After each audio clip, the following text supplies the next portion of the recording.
Okay, so at the last meeting, the main thing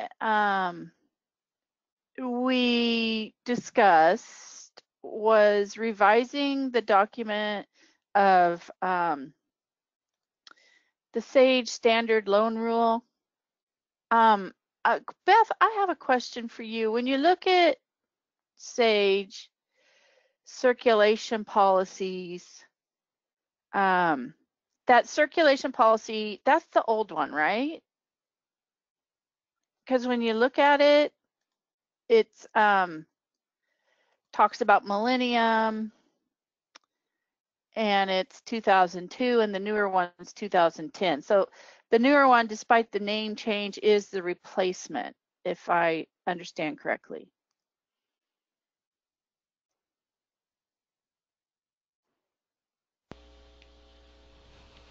So does this have any addendums at the end, or is it?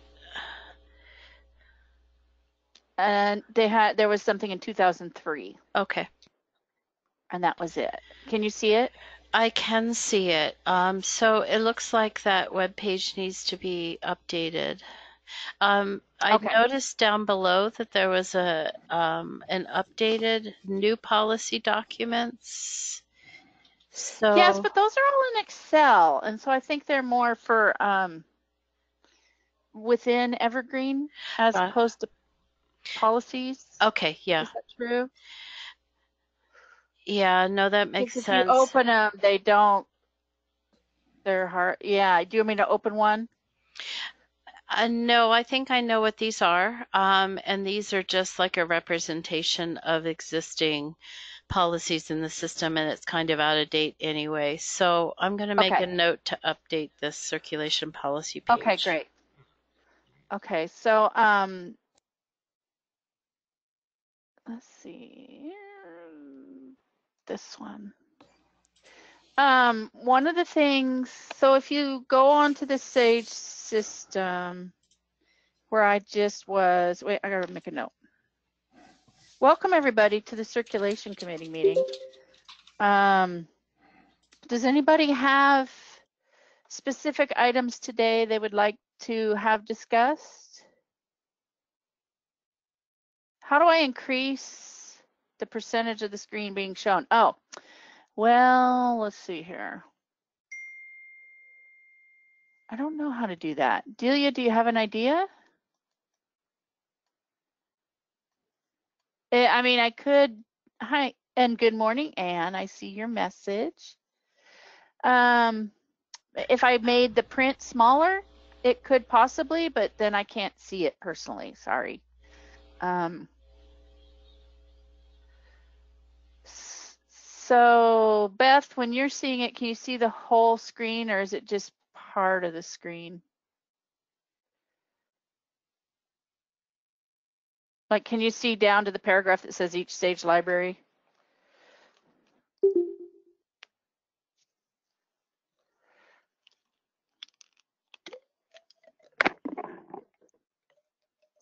Can people hear me? Oh, sorry, Kathy.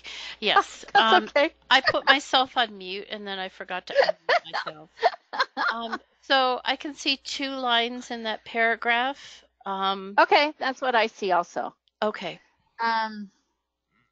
So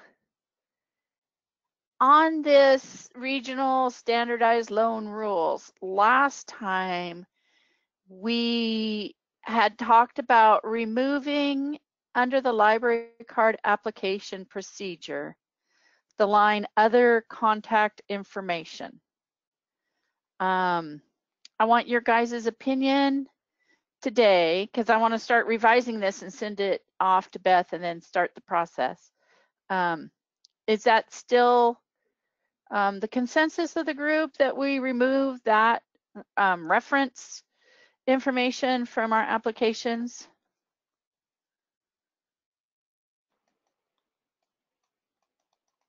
Down at the lower right, she said. Kathy, you know, with the confusion about the circulation policy posted on the SAGE site, I'm not sure that this is dated 2010. Yeah. that this is the latest draft. So where would we find the latest since Well, 2010? I was just combing through the Sage Google Docs, and I found, let me post a link to this one Okay, and then I'll open it. that has draft revision date of 2013 on it. Okay. But I don't know. We'd have to go through the minutes and see if it was ever approved. But even if it wasn't approved, it'd be somewhere to start to look at it. Yeah, right. Yeah. See if you can get to this. Thanks, Perry.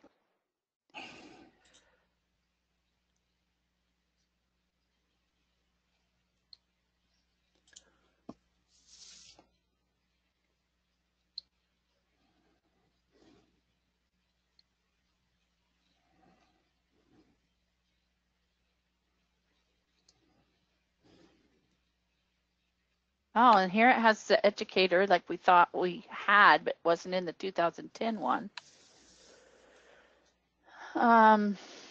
Brian Green is the author. I'm not familiar with that name. I'm not either. It still has the other contact information. And was that what I've been told is that was like a reference, so if somebody left town, they could track them down. We've totally taken that off our application. Right. Well,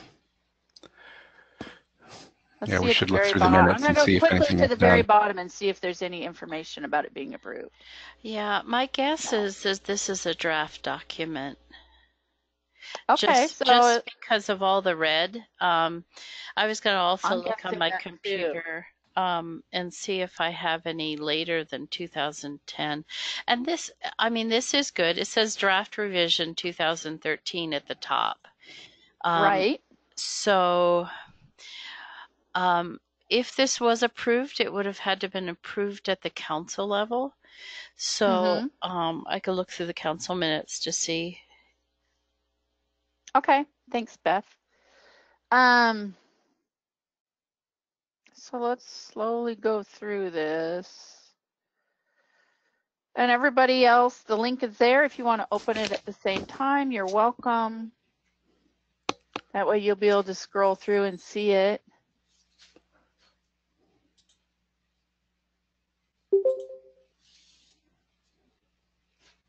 So I think this is a good start. So I feel that for today's meeting,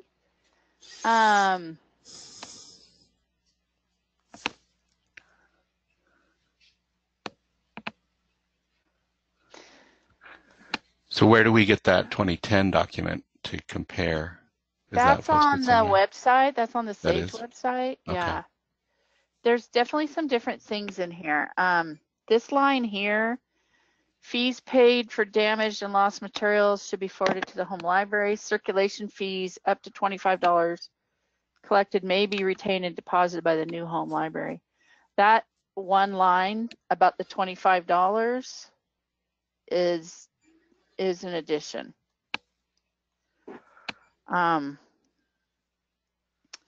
So that's different. So I'm assuming that means $25 for not damaged or lost, so just $25 of overdue fees, if I'm reading that correctly. Yeah, I don't remember discussing this. My guess is that this would make it more complicated. I agree on that line for sure. I would advocate striking this unless somebody else feels strongly about it. So my guess is that we're going to have to go over this. We're going to have to go through this and then have another meeting to discuss this policy. Yeah. Since this is totally different, there's a lot of stuff that's different from the first one.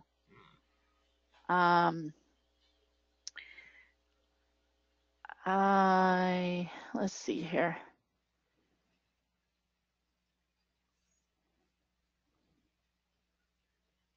Oh, they go on about how to enter your postal address.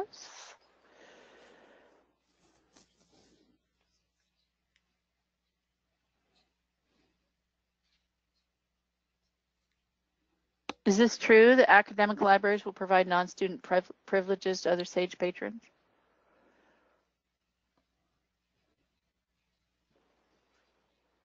I assume that's true. Yeah, a lot of the academic institutions will grant. Do IOLs? Yeah, they'll give town patrons a card, typically, to be able to use their library.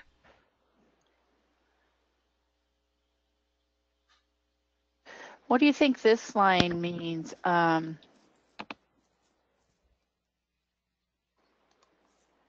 Public and academic libraries that provide library cards outside of their library service. Is that referring to the Oregon Passport program? I think this would have predated that Oh, passport program. Seems like passport I don't know the date of Passport. didn't quite go back as far as 2013. Yeah, I think it's similar, Kathy. I think what this was allowing people to create cards for non-SAGE patrons, but identifying them. I'm thinking of Hood River in the case where they have some agreements with other library districts. Oh, okay. And some resource sharing going on there, and being able to identify these patrons so that you know that they're not within the normal SAGE area. Do they do like an agreement with Fort Vancouver or Multnomah? Yes. Or what do they do? Fort Yeah, Vancouver. Yeah. Yeah, they had their mix agreements set up. I don't remember which libraries those were with, but that would have been in play So at that this time. definitely refers to that. And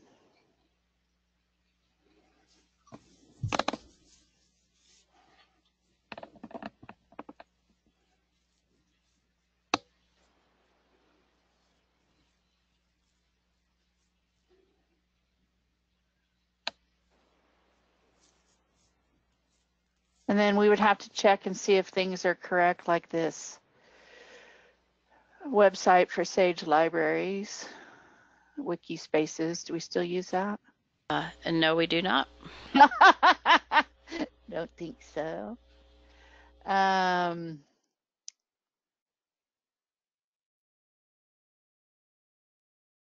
then this did update it to 9 holds, whereas the old one was 6. So this has that update.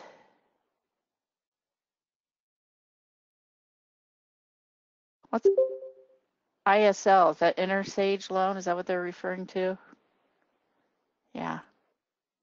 That's a little confusing. Yeah, that's a new term, new abbreviation.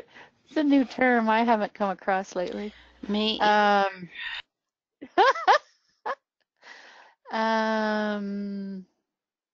then they did add on this. In the previous one, it was Bookmobile, and now in this one it says educator, Inner SAGE loan, institution, outreach service. So those are a little more updated than just Bookmobile, but it doesn't include Bookmobile on there. Because like Perry, does your Bookmobile currently have a 6-week checkout? That's right. Yeah, so we would need to add that. So I propose that people take the time to review this, and at our next meeting, this would be the first thing on the agenda. What's the opinion on that? The 2013 document. And I could email the link out today to the... Yeah, I'll look through the emails, my email files, and see if I can find any documentation about how far this progressed. It looks like Brian Green was from Columbia Gorge. That was my recollection as well. It did seem like someone from the academic had written it. From some of the terms I'm seeing. Let's see. So one of the things one of the things we had, oh, here, we responsible to the business to collect the items cost from the. One of the things we had said before was that in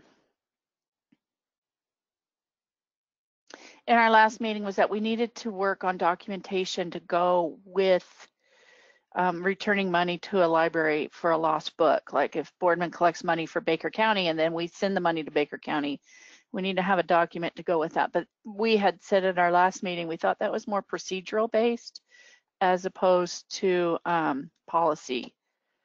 And I was going to see if anything about that was in here.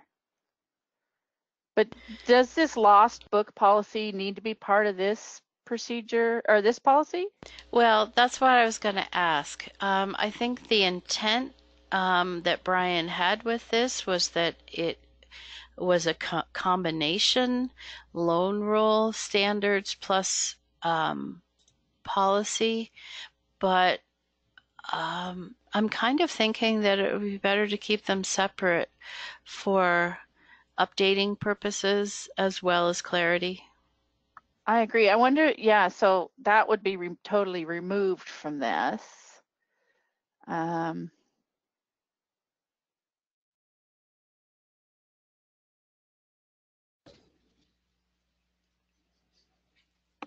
about this part, non-payment consequences? That's the first time I've seen this.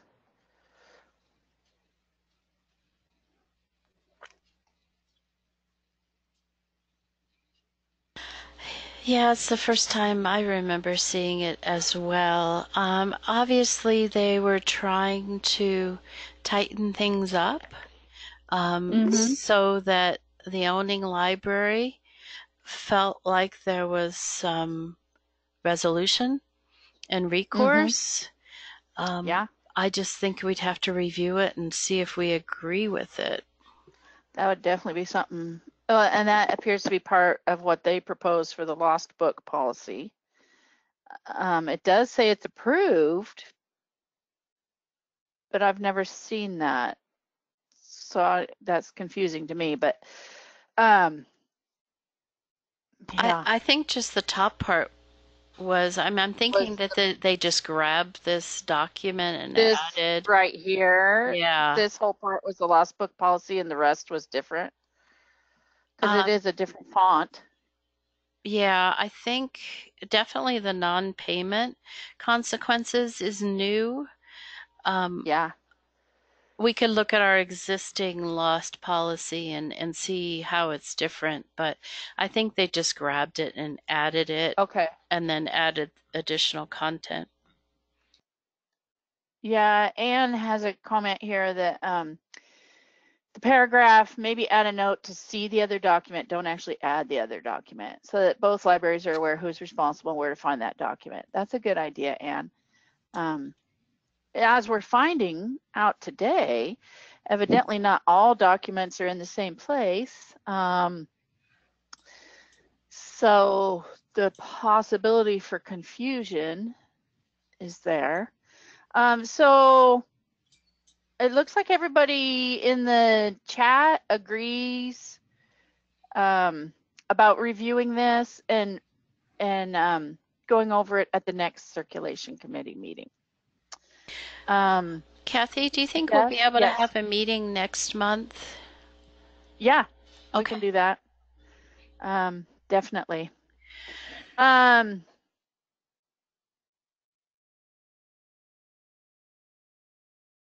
These red parts of lost out of print, I've seen those in other places. So they're not totally brand new. Do we still have the charge being up to $10? I thought we set a limit at $5.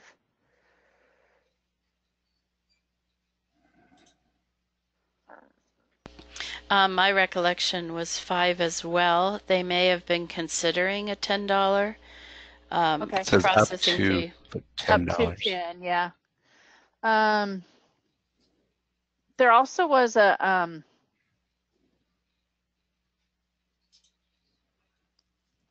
I saw one once I think in the current policy, where if it's lost and still in print, it's like the current replacement value.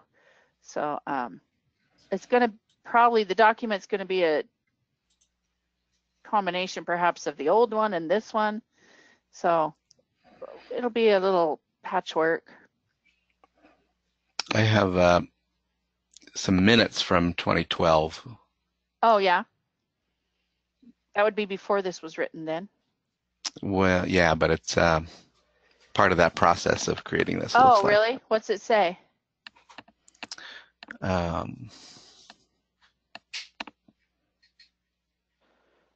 It says, well, it's sent by Eric Jensen from Blue Mountain, I think. Uh-huh. And it says discussion, who is this final document intended for? It's agreed that document was intended for internal use by SAGE. Some note on formatting. It's agreed to merge SAGE standardized loan rules and SAGE circulation policy, which will be subsections in the final document. Okay, so that answers one of the questions. They felt as if it should be all one document. All one, yeah. Okay. Other documents include in final, i.e. lost book policy. It was agreed that other currently separate circulation policy documents will be added to the final document in the future. No specific existing documents were noted. So definitely need to do some more research so that we're building upon the last most current. Right, we don't want to recreate policy. when we missed one. Okay, so for that, I'm going to send the link out for this Google Docs, and then we will all look and see if we can find anything else, and we will meet. So the next major thing we talked about last time was the fine-free policies of some libraries within SAGE, and how that could affect other SAGE libraries. We didn't come to any consensus that day. We just talked about it a lot. The main concerns were, what if, for example, Gillum County Library has been fine-free for over 15 years.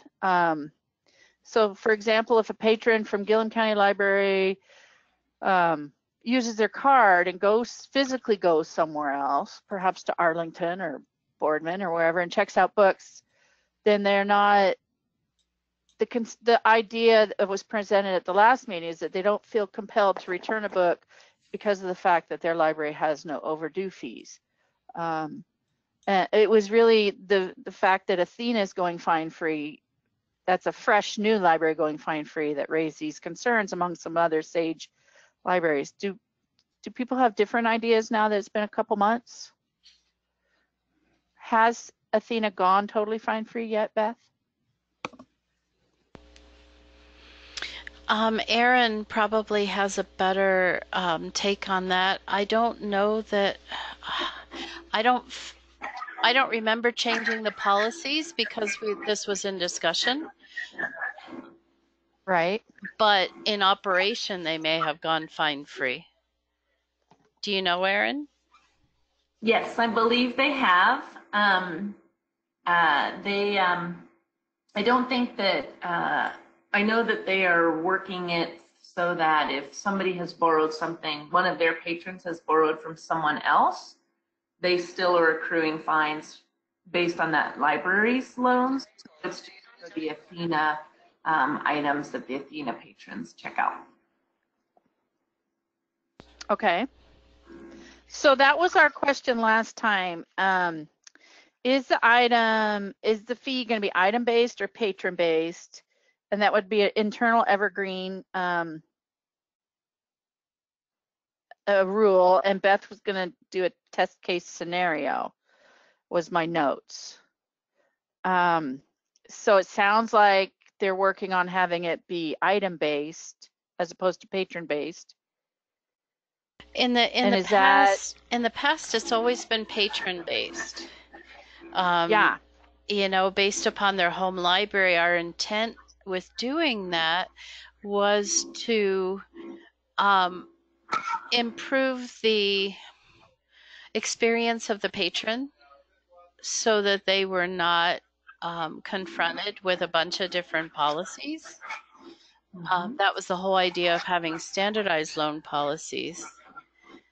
So, And I think that was what, I think that's what Kristen, you know, I'm not going to put words into her mouth, but I think that was kind of the idea, was to make it as easy for the patron as possible. But there also was a lot of the other surrounding libraries who still charge fines that felt like that wasn't, they would rather have it that they're, if it's checked out from their library, it's, and I'm talking going into that other library, then it's still run by that library's fines.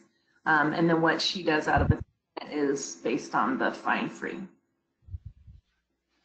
I think fine-free libraries should go with the fine policy of the loaning library, and they could easily insert a little document, a bookmark or something that said this is loaned from a different library and fines may apply. This is Deneen in Enterprise, and we are a fine-free library, and I got called to the front desk. So what is the main concern? I know you guys started to talk about it, but I missed it. Deneen, the main concern at our last meeting was that, say this was an example brought to us. People that live in Athena get an Athena card because that's their place of residence. Then they perhaps physically use the, oh, sorry, you guys, my volume is on. Use the Pendleton library because they work in Pendleton. Check out items based on their home library. They don't have any fees. The Pendleton library's concern is that they're not going to return the items in a timely manner because of that fact. It doesn't work like that. If Enterprise patrons go and use Pendleton or LeGrand or one of them, they accrue the fees. So Beth, does that sound like what, or Aaron, does that sound like what Athena was saying was happening too? Is that, I'm still unsure if that, is that because they're checking it out from the different location with their card? Correct. If they interlibrary loan it and check it out here, we do not accrue fines. If they check it out at a library that has a fee schedule, then they accrue the fee. If they physically go to that library and check it out. Correct. In person. Okay. Beth, does that make sense?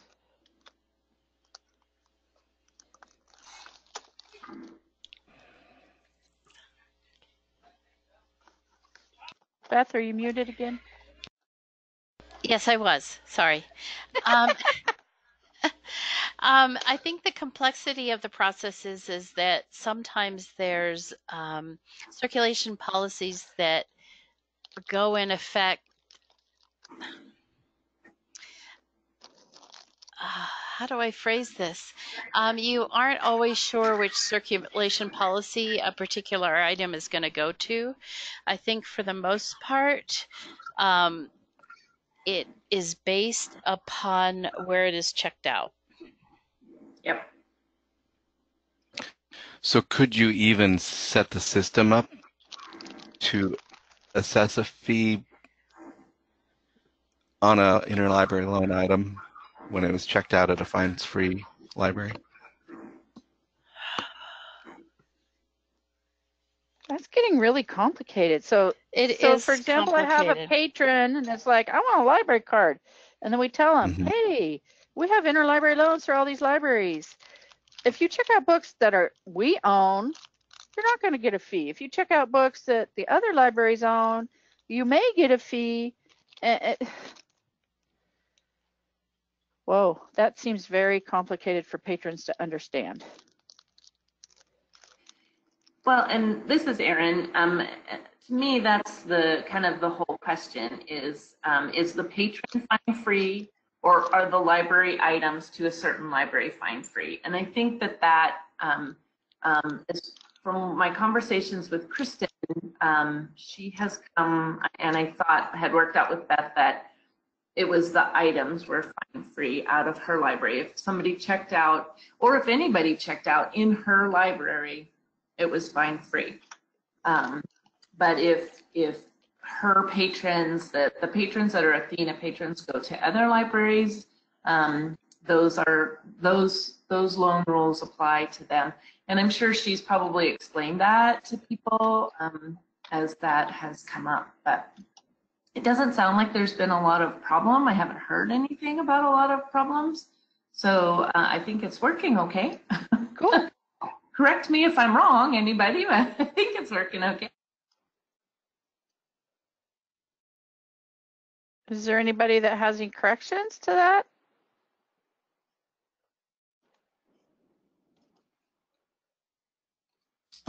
I think part of the concern is that there's not a real robust documentation of losses, and especially for little libraries that don't have much time to get into collection, reimbursement, or recovery.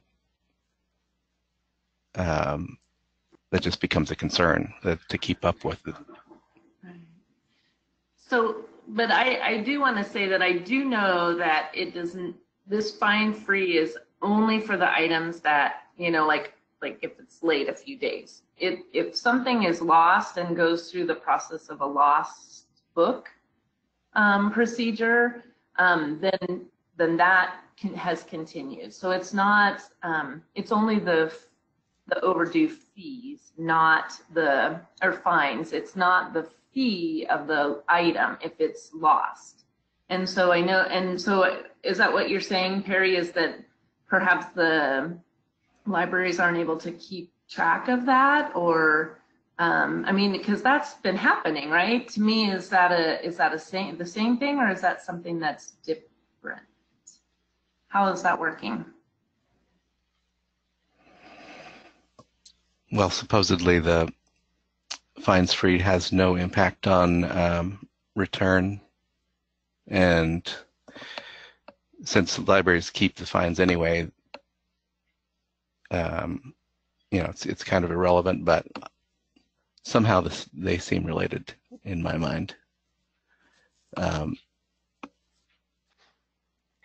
Basically, I think we need to When you say they shore need to up be our related, what do you mean by tracking that? of lost materials.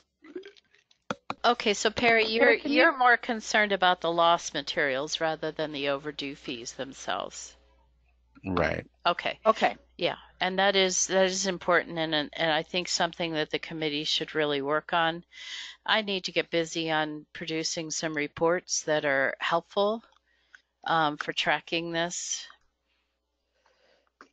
and so Yeah. that's going to be an action item on my end. This is Deneen in Enterprise again. And our loss in our library, and probably because of the size of our community, is very, very small. The loss that this library suffers is through interlibrary loan, and whether they have fees or whatever they have going on, stuff just goes away. And only once in all this time have I gotten a check from another library for a lost item. I don't know what their process is. I've also watched libraries who have materials of ours out on a patron card, then, 3 months later allow that patron to circulate. So I think a lot of it will be solved by this circulation loan rules and policy, and having it distributed periodically, maybe twice a year, to make sure everybody's up on the way they're supposed to do this. Well, and I think that we need to help them,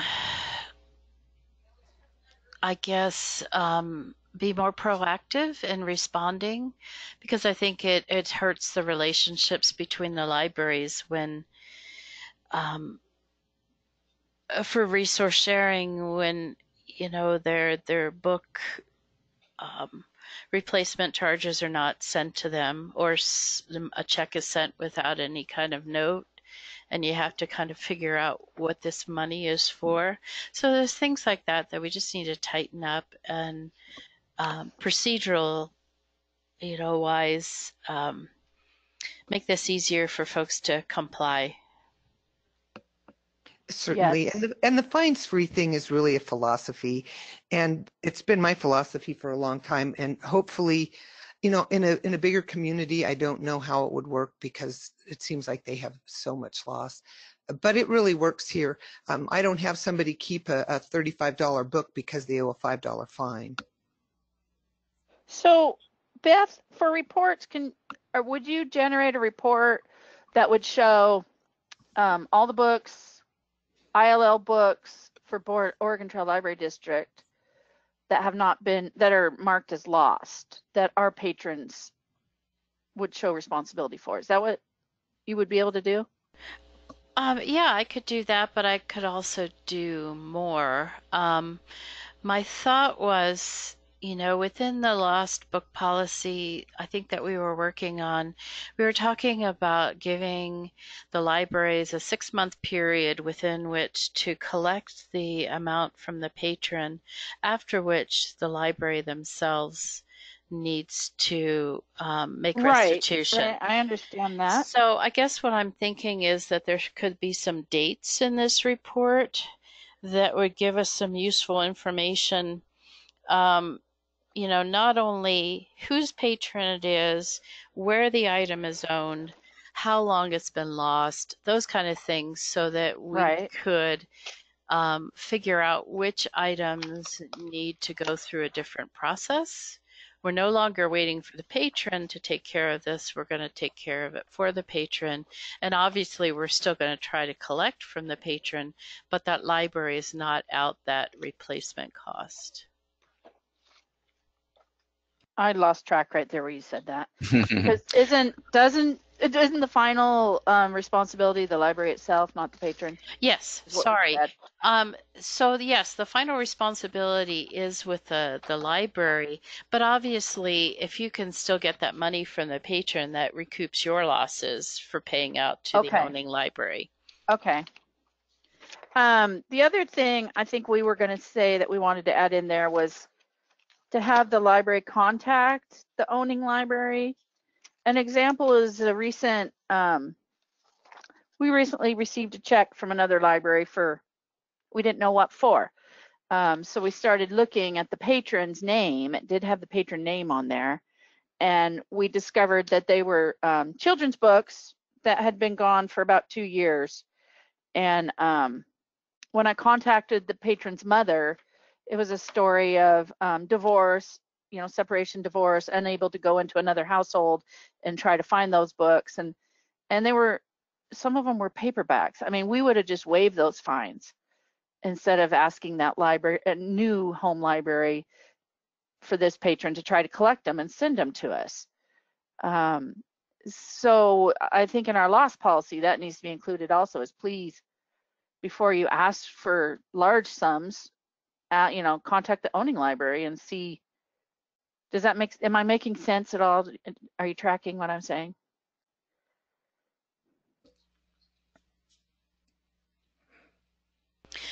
Basically, yes. you're saying that the charges, if the charges can be negotiated down, they should be. Right.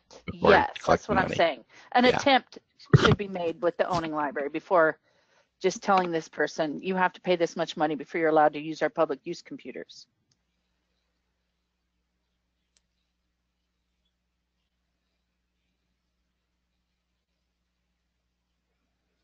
So have that in there also. Yeah, well, whose responsibility is it to do that negotiation, though? Is that the library staff's, or is that the patrons? Well, that's a good question. In the past, hasn't it been the patron's home library that advocates on the behalf of their patrons? Well, this patron had moved to a new home library. And so in order to use anything at the new home library, they were told, well, you have fines at your old home library, so we need to collect money on that, and then you can start using things here. Does that see what I mean? It just gets into a confusion, total confusion, I think, sometimes of who does what or how the process goes.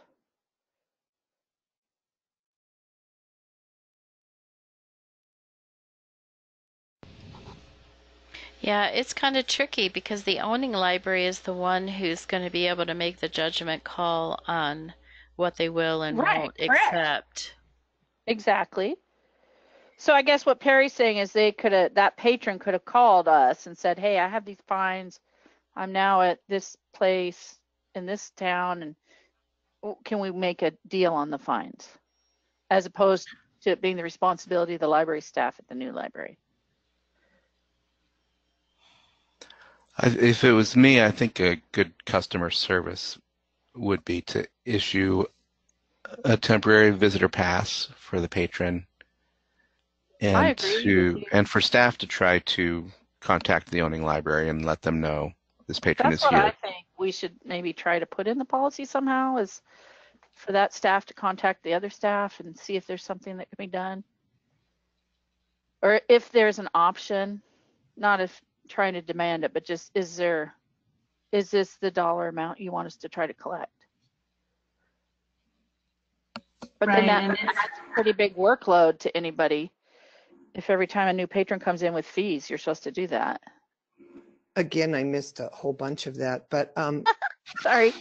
if somebody comes in here and they have charges for lost material in another library, I don't want to check out to them until they can contact that library. They can take care of it. It's their responsibility. And I don't want people checking out to somebody who lived here and then moved to LeGrand and owes us $70. Right. Because that does happen. And I prefer to let them deal with the library they came from. I mean, that lady could have called Okay. and said, I see what you're saying. this is what happened. Yeah, it's just a hard and fast rule here. Yeah, that really depends on the capacity of the library. Some libraries don't really have the staff to do that. But maybe somewhere in the policy it could say negotiations might be available.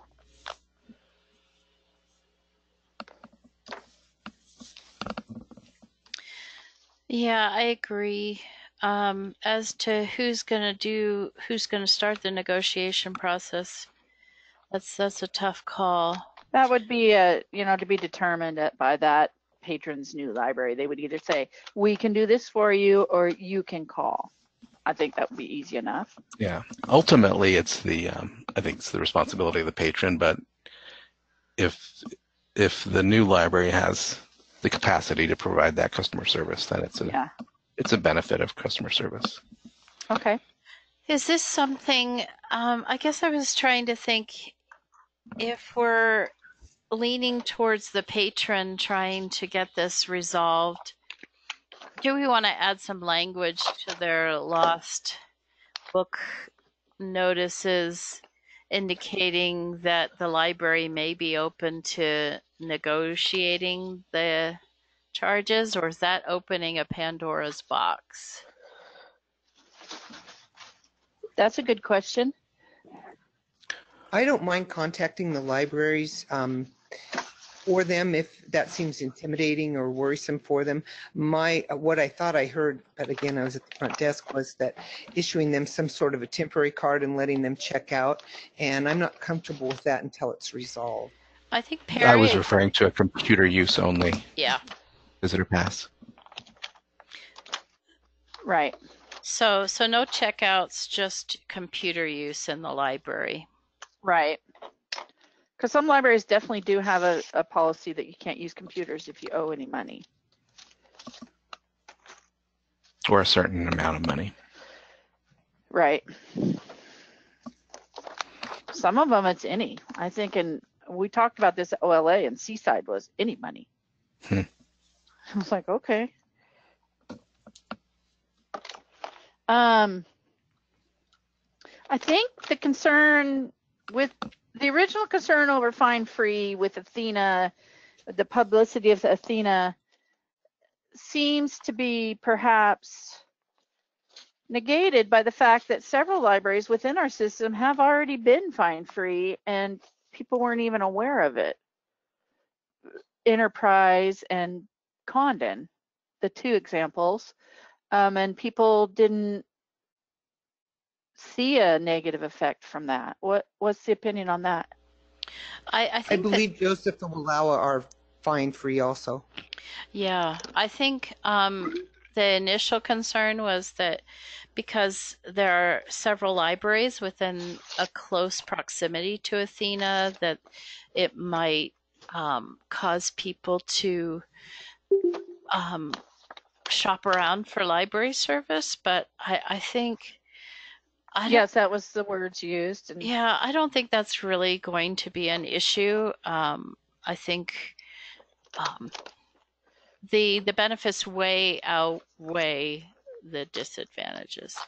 I think it was sort of a knee-jerk reaction, like, oh my gosh, if they're fine-free, then patrons are just going to go wherever they want and get a card and be fine, just so they can be fine-free. And I don't know. I don't want to minimize the concern that libraries have. I think it's a very real concern, and it, you know, it's not, it's them and their governing district and their taxpayers. But I, on the other hand, don't want to make the libraries that are fine-free feel like the opinion that we're all against them.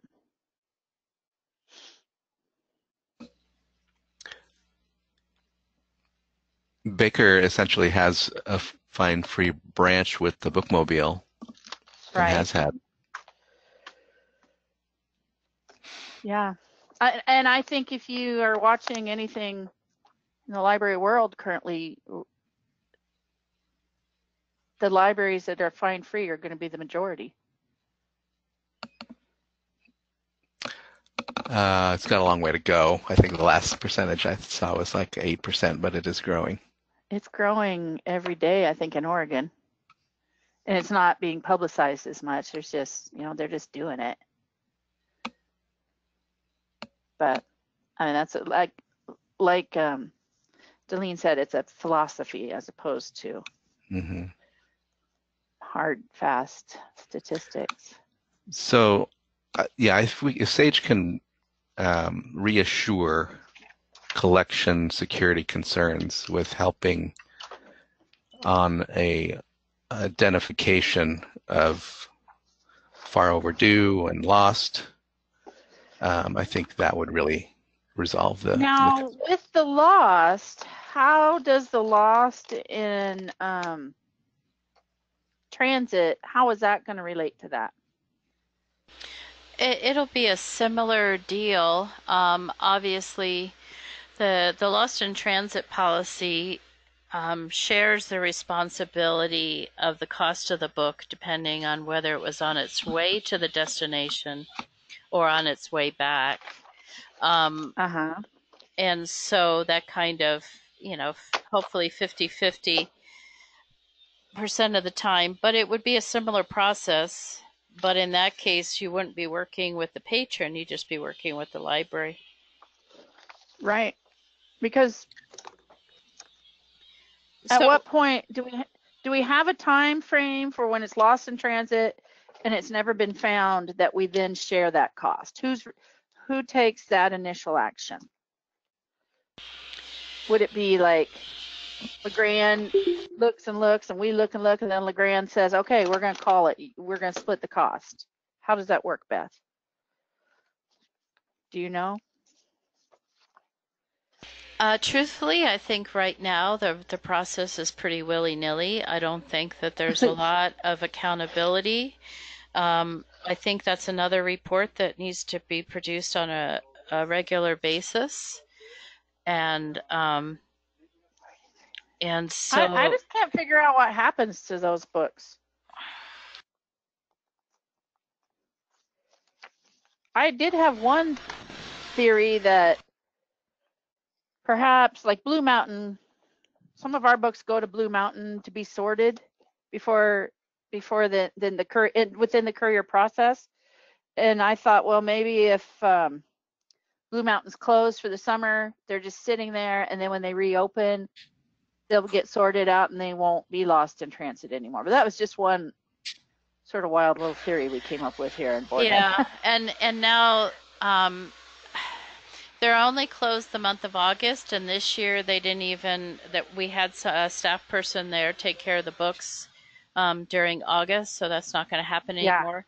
So So much for that theory. Yeah, the first thing that's supposed to happen is that, you know, once you've contacted the sending library, you know, and resolved that, hey, it's not on our shelf, it's not on your shelf, let's send a message out to the Sage Lib listserv, see if anybody else mistakenly put it on their shelf, because that happens within the Orbis Cascade Alliance system occasionally. Oh, okay. So we asked the larger Sage group, hey, check your shelves for this book. It's been lost in transit for, you know, several months. Excuse me. And then if nothing comes of that, then we do need to establish a date and time, whether that's 9 months, a year. We do need to establish a time in which the responsible party cuts a check for the replacement cost, or works with the library and says, okay, this is the book that was lost in transit. What would you like us to do? You know, because maybe it's an item that they don't really need in their collection, so they're willing to waive that. But in other cases, it's important for them to get that replacement cost back. I think some libraries might see that as not fair that they have to pay for lost in transit. Does anybody have an opinion on that?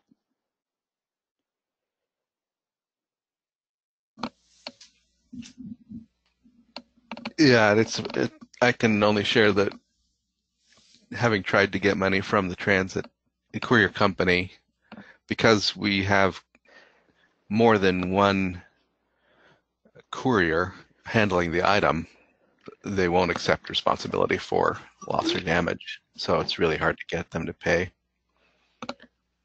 Have you ever tried to get a library to pay for a book of yours that was lost in transit coming back to you, Perry? No, I haven't bothered. Has anybody?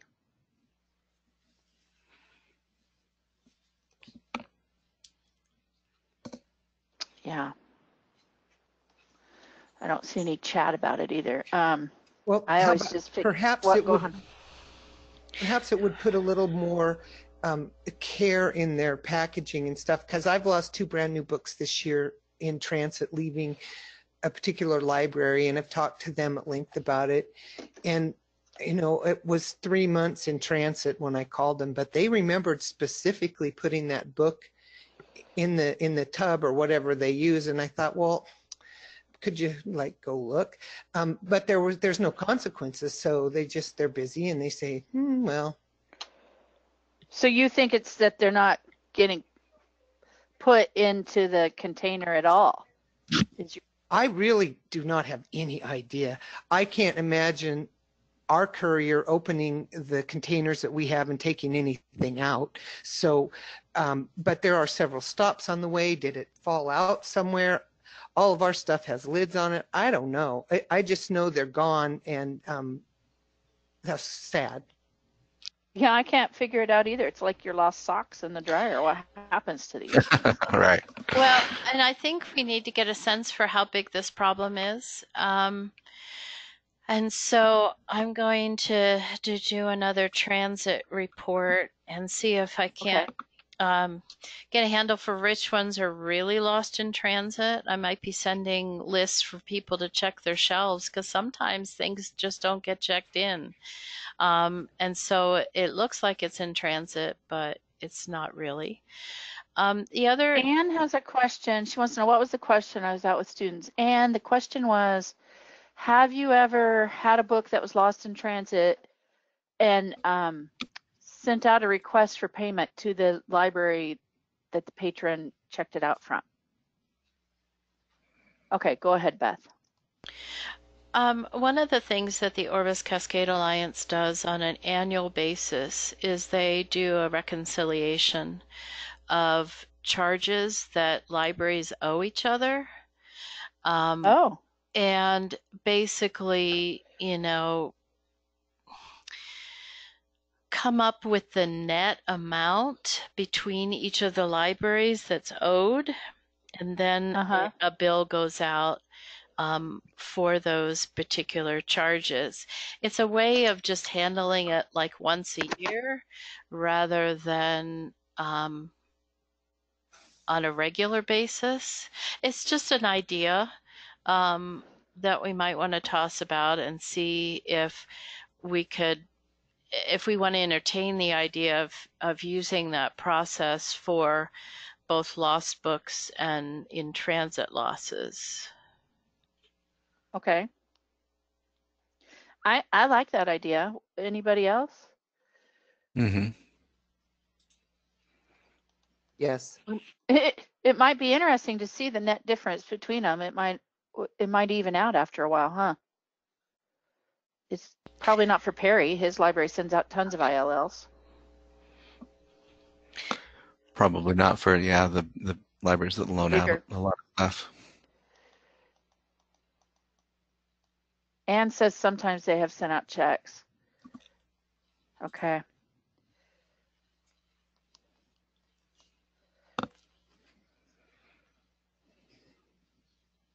Is there anything else anybody has for today? It sounds like a lot of more things to do before our next meeting in January, and the date in January would be the second Monday. Does that work for people? The 13th again? Well, not again. Today's not the 13th, but we had the 13th way back in August. It looks like the circulation committee minutes only go back to January 2016. I'm wondering if there's anywhere we can find older circulation committee minutes. Do we still have the old Sage Wiki? Yeah, I kept all those documents, Perry. So you're saying that on the website they only go back to 2016? Right. Okay, I'll look for older ones. Okay. So does Monday, January 13th, 10 a.m. work for a meeting? Oh, come on, people. That would be fine with me. Okay. I'm sorry, I said come on, people, to my email, not you guys. Sorry. I just got back from my Guadalajara shopping trip, so I'm getting emails like crazy. Okay. Sage circulation. And Perry, or not, Beth will again provide us with the meeting information, and I'll send out a notice reminding everybody of the meeting. And Beth, thanks for sending it out to everybody since I was flying home on Friday. Oh, sure. Yeah. Okay. Okay, everybody, I will send out the minutes, the notes, not really minutes, later today. Well, they are minutes. They're not, we didn't make any decisions, so they're not official, but I'll get those out today. And I'll send the link. The link? Okay. Yeah, the link for the Google Doc. You will? Okay, great. Thank you. Yeah. So we can all look at that and come together next time with our changes. Okay, everybody, thanks. Thank you, Kathy. Okay, bye-bye. Bye-bye. Bye.